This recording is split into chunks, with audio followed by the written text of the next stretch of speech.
Over the years, I've seen some pretty serious overheats, from smoked impellers to sand-packed heads and thermostats, but when it's happening to you, it's a different story, and you might not be as familiar with the systems as you would like to be and know exactly why an engine might be overheating.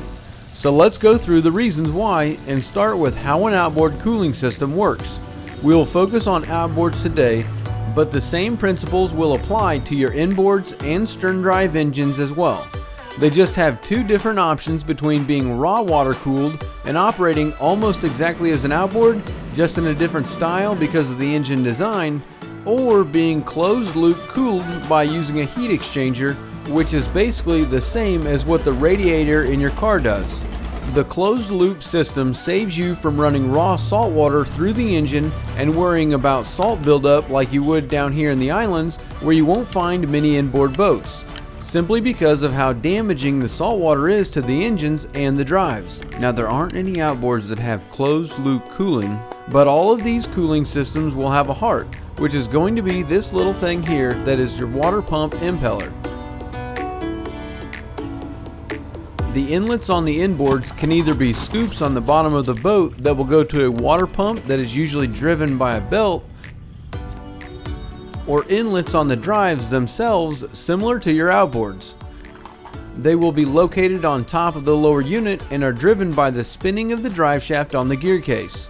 Water enters into the system by these pickups here on the lower unit. They can either be here on the sides, or there are also some lower water pickups that help provide water when the engines are trimmed up and you're running, which is a technique that some of you know about because you've watched the video on how you can improve your fuel economy and save some gas money.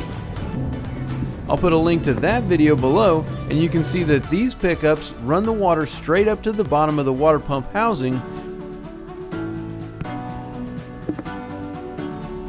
With the water sitting under the housing, the impeller then moves the water and pushes it up the water tube and up through the midsection of the outboard. Then this is where things will vary depending on brand and model of the engine. Some models will go to a screened area that then routes the water throughout the engine. Others flow the water straight up into the block and around the engine. But all have the same basic functionality next. They route the water around the cylinders throughout the power head and the cylinder heads. This water flowing around the cylinder cools the engine down by absorbing the heat into the water, which brings us to the thermostats. Because each engine will have specific thermostat temperatures that allow the thermostats to open up when the water gets to a specific degree. Once they are opened up, they allow the water to dump out where it is routed to the exhaust system. Putting water into the exhaust cools the exhaust and then is sent out the engine through the propeller. This is the basic functionality of the cooling system in a boat engine, but there are many other things that can be involved in the cooling system depending on the brand and the model. A lot of engines incorporate coolers into the fuel systems to cool down the fuel, as well as air coolers, oil coolers, supercharger cools.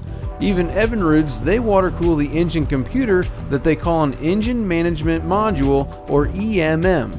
There are many engines that run cooling water through the rectifier regulator as well, which is just the component that converts the AC electricity produced by the engine into DC electricity that is then used by the boat and stored into the boat's batteries. There is one last component to talk about though before we go into the actual overheating of the engine, and that is the poppet valve, which can get kind of confusing, but I'll try my best to describe it in a way that will be understandable to everyone. So when we are just sitting in the boat idling, the water pressure being produced by the impeller spinning at only 600 to 800 RPMs is only producing a few pounds of pressure. And this isn't moving a lot of water through the block very quickly, which is why the thermostats are used to open up at a certain temperature to allow this hot water out of the block and let it flow easier, regulating the temperature of the engine. Now at high RPMs, when the impeller is producing much higher water pressure, there needs to be a way to get that large amount of water out of the engine quicker. And this is done by the use of that poppet valve that is located in different areas on the engine depending on what brand and model you have. Most of the valves are located just before the exhaust or close to it, whether that be in the midsection, the bottom of the engine block, or even externally like on some Evinrudes. The point of the poppet valve is to make sure the engine is full of water at all RPMs by allowing water to dump into the exhaust at high RPMs by the use of spring pressure. When a certain water pressure is hit, the valve opens and allows cooling water to be dumped into the exhaust. But at low RPMs, it stays closed and helps to keep water in all of the cooling system during these idle or low water pressure times by closing. When it comes to overheating, it's all about this water flow process. If the water flow is clogged anywhere in this system, then the engine could overheat. The most normal reasons for an overheat condition usually deals with the water pickups, the impeller, or the thermostats. Starting with the water pickups, you could get seaweed stuck in the pickups, run over a bag that wraps around the intake, or get into some shallow ground and pick up a bunch of grass or mud. If you do get an overheat, slow the boat down and quickly check to see if water is coming out of the tail. If you don't see any water, turn off the engine and check the pickups for any obstructions. After checking the pickups, if you don't find anything, and if you have the tools and you can't get the boat out of the water, you can pull out the thermostats and see if water flows through the head and up into the thermostat housings. If you don't see any water, then either the impeller is not pumping water or there is a clog in the system between there and the water pump.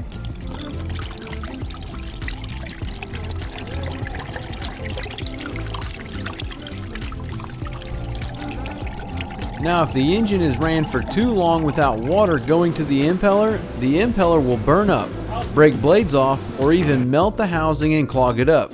So addressing an overheat immediately when it happens is a big deal, and you should have the habit to quickly slow the boat down to an idle and check the telltale to see if the engine is peeing.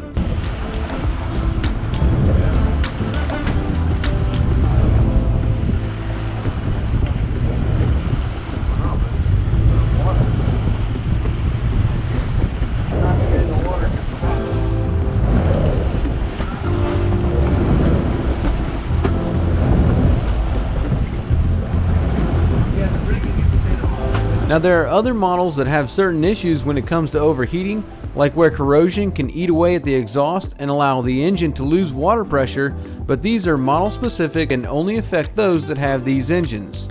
Another cause for overheats can be related to the thermostats being clogged, but you will notice something like that whenever you pull the thermostat housings.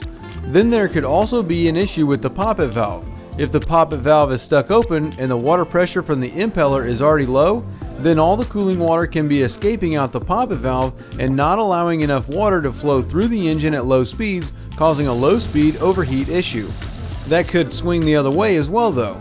In cold climates or with cold water, if the water pressure is normal and the poppet valve is stuck open, then the engine could be running cold, causing different issues like fouling out spark plugs quicker than normal because of the cold running temps. It's important to remember that all models are different and each situation is different as well. Because of water temperature, water flow, RPMs, impeller state, thermostats functioning, and other factors that affect the cooling system, there could be a number of different reasons to experience an overheating outboard. If you have a shallow canal and are always running through mud or sand, then the impeller could get eaten up, or you could have sand buildup in the engine. The thermostats or poppets could get packed up, or even the water passages in the cylinder heads could get clogged up as well. Understanding how your engine's cooling system functions and the different components that make it up is going to help you spend more time on the water by avoiding hours and hours of troubleshooting and trial and error tests. Since there are so many reasons for an engine to overheat, we'd like to hear if you've ever had to deal with one and what your problem was in the comment section below.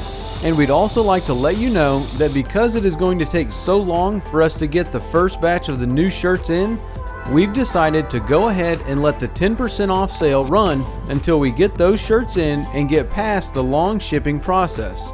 So if you would like to help support us in bringing you more content, as well as to get to having more shirt designs and other accessories like buffs, maybe hats, and who knows what else, then grab a pre-order fishing shirt today at bornagainboating.com/shop. And we thank all of you that have already helped us out so much by already pre-ordering a shirt. You are all amazing, and these videos are not possible without you. So thank you so much. Now, if you haven't already, don't forget to subscribe to the channel and check out some of our other videos. Thanks for hanging out, and we'll see you next week.